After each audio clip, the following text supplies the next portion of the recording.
Hello, and welcome back to Simple English Cast, your calm and friendly space to learn English through real conversations, real emotions, and real-life situations. I'm your host, Alex, and today's episode is going to be powerful.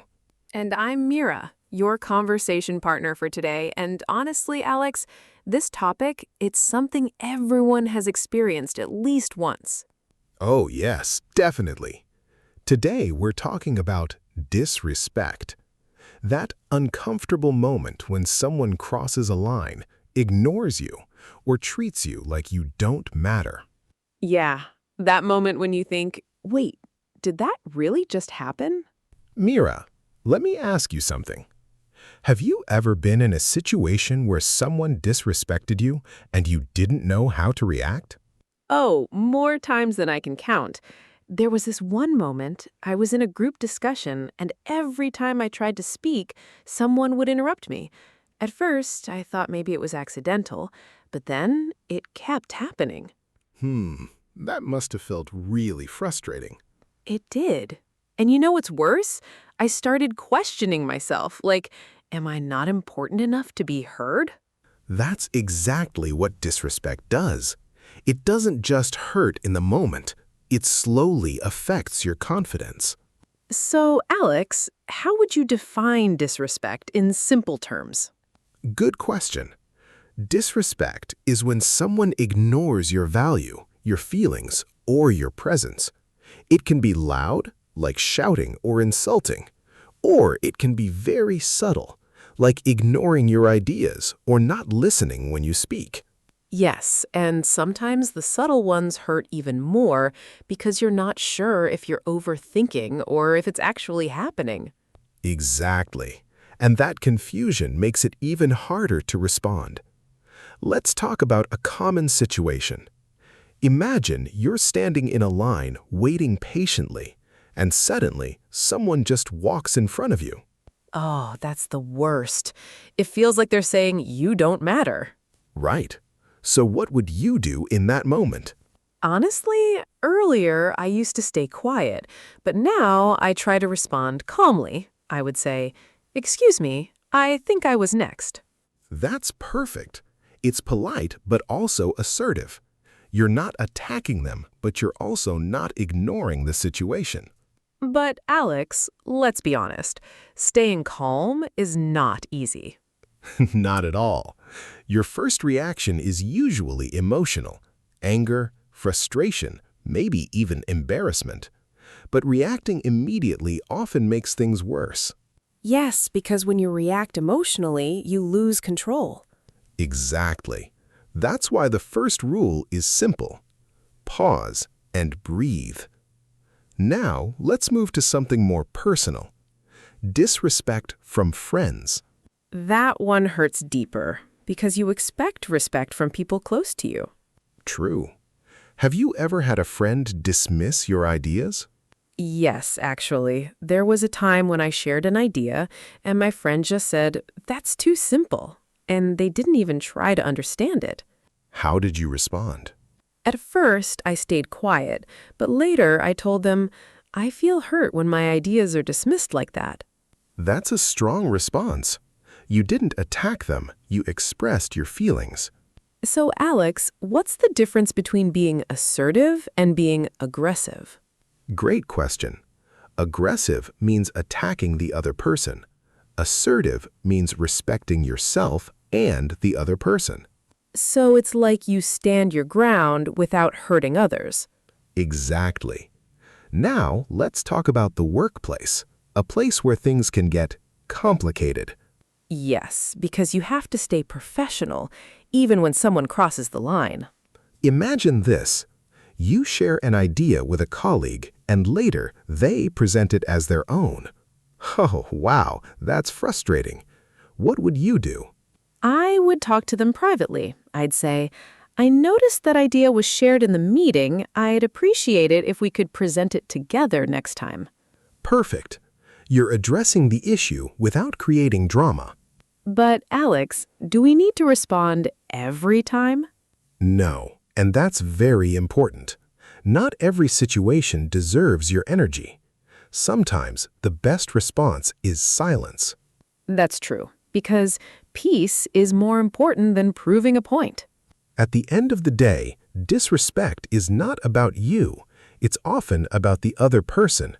Yes, maybe they're stressed, insecure, or unaware. Exactly. And understanding that helps you stay calm. Meera, let's slow this down. Imagine this moment clearly. Someone says something rude to you. What's the first thing you feel? For me, it's a mix. First shock, then anger, and then this strong urge to react immediately. Exactly. And that moment, that tiny gap between what happens and how you respond, that's where your power is. But Alex, how do you control that reaction? Because emotions feel so automatic. They are automatic, but your response is a choice. Here's something I personally practice. Whenever I feel disrespected, I ask myself one simple question. Will my reaction make this better or worse? That's powerful, because it forces you to pause instead of reacting blindly. Exactly. And sometimes just taking one deep breath changes everything. Alex, can you share a moment where you handled disrespect well? Yes. There was a time during a team discussion. One person openly criticized my idea. Not just the idea, but me. They said, "This doesn't make any sense." And everyone went silent. That must have been intense. What did you do? Honestly, my first instinct was to defend myself, but instead, I paused, calmly, and then I said, "I appreciate your feedback. Can you help me understand what part doesn't work for you?" Wow, that's such a calm response. And you know what happened? The tone of the conversation changed immediately. They softened, and we actually had a constructive discussion. So instead of reacting, you turned it into a conversation. Exactly. Disrespect often comes from miscommunication, stress, or ego. But when you respond calmly, you break that cycle. That's true, because anger usually creates more anger, but calmness can reduce tension. Let's talk about something very important, your internal voice. You mean what we say to ourselves? Yes. After someone disrespects you, you might think, maybe I'm not good enough, or I should have said something better. But that kind of thinking hurts you more than the disrespect itself. So what should we do instead? Replace that voice with something stronger. Say, "I handled that the best I could," or "I deserve respect." But Alex, what if disrespect is not just once? What if it keeps happening? Then it's no longer a small issue. It becomes a pattern, and patterns need boundaries. So this is where we stop being silent. Exactly. Silence works sometimes, but repeated disrespect requires action. How do we set boundaries without sounding rude? Simple. Be clear and calm. For example, "I'm not comfortable being spoken to like that," or "I'd like us to communicate respectfully." That sounds firm, but still respectful. That's the goal. Boundaries are not about controlling others. They're about protecting yourself. And what if the person doesn't change? Then you walk away. Not angrily, not dramatically, just peacefully. That takes strength. It does, because sometimes the strongest response is knowing when to leave. Have you ever had to walk away from a situation like that? Yes, there was someone who constantly made sarcastic comments. At first, I ignored it. Then I addressed it, but it didn't change. So one day, I simply stopped engaging. And what happened? The behavior lost its power because I stopped reacting. So the real goal is not to depend on others for respect. Exactly. Respect from others is important, but your self-respect is more important. When you respect yourself, you don't let others define your value. Meera, let's imagine a situation together. You're in a room full of people, maybe a meeting, maybe a class, and suddenly, someone makes a disrespectful comment about you in front of everyone. What happens inside you? Your heart starts racing. Your mind goes blank, and all eyes are on you. It feels like time slows down, but your thoughts speed up. Exactly. And in that moment, you feel pressure to respond immediately. But sometimes you don't respond at all. You just freeze. And that's completely normal. Because your brain is trying to protect you. It's not weakness. It's a natural reaction. But later, you replay the moment again and again, thinking, I should have said something. So let's talk about solutions. The first strategy is something very simple, but very powerful. Slow emphasis. Pause. Even in a public situation? Especially in a public situation. Because when you pause, you take control of the moment. What should we say after that pause? Instead of attacking, ask a calm question. For example, clear, steady tone. Can you explain what you mean by that? Oh, that's smart, because now the pressure shifts back to them. Exactly. And many times, they won't have a good answer. What if the comment is clearly disrespectful? Then use a simple, direct statement, like, I don't appreciate that comment. No anger, no explanation, just clarity. That feels strong. Alex, have you ever experienced public disrespect like that? Yes, and I still remember it clearly. I was presenting something important, and in the middle of it, someone laughed and said, "This is confusing. Are you even prepared?" The room went silent. That must have felt terrible. It did. For a moment, I felt small, embarrassed. So what did you do? Slow, controlled tone. I paused, took a breath, and then I said, "Thank you for pointing that out. Let me clarify it." And I continued. You didn't fight back. You stayed in control. Yes, because I realized something in that moment. Soft emphasis. Not every attack deserves a reaction. That's powerful, because most people would react emotionally. Exactly. But emotional reactions often give more attention to the disrespect instead of your strength. Let's talk about arguments now, because disrespect often turns into arguments. True. And arguments can quickly escalate.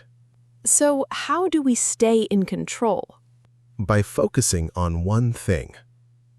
Slow emphasis. The issue, not the person. Can you give an example? Sure. Instead of saying, "You're always wrong," say, "I see this differently," That sounds much calmer. because it avoids personal attack. But what if emotions are already high? Then take a step back. Literally. Say something like, "Let's continue this later." That prevents things from getting worse. Exactly. Alex, looking back at all these experiences, what's the biggest lesson you've learned? That respect starts from within. There will always be people who misunderstand you, ignore you, or even disrespect you. But your response defines your strength. So it's not about controlling others, it's about controlling yourself. Exactly. And when you master that, you stop reacting and start responding with purpose. Let's take a moment and bring everything together. What have we learned? We learned that disrespect is a part of life, but your reaction is your choice. We learned that staying calm is not weakness, it's control. We learned that being assertive is about expressing yourself confidently without hurting others. And most importantly, we learned that self-respect comes first.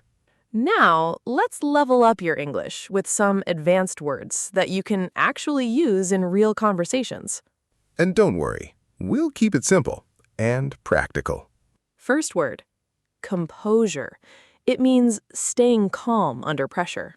She handled the situation with great composure. Next word, assertiveness. It means expressing your thoughts confidently without being aggressive.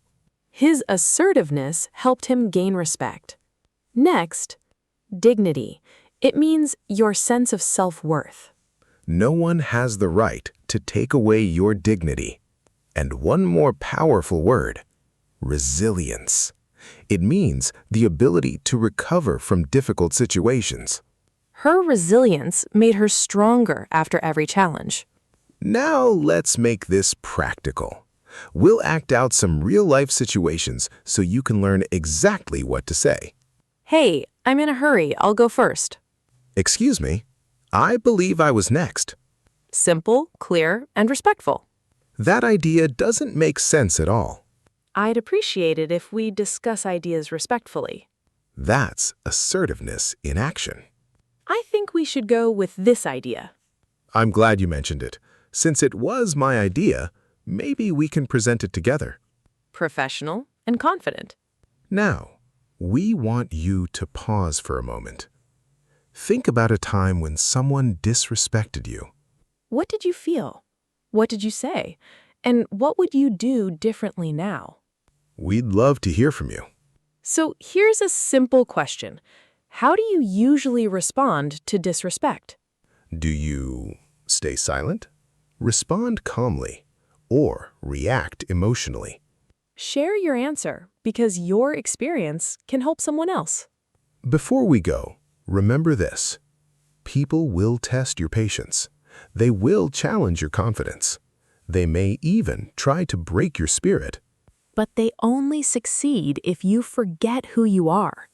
So the next time someone disrespects you, don't rush to react.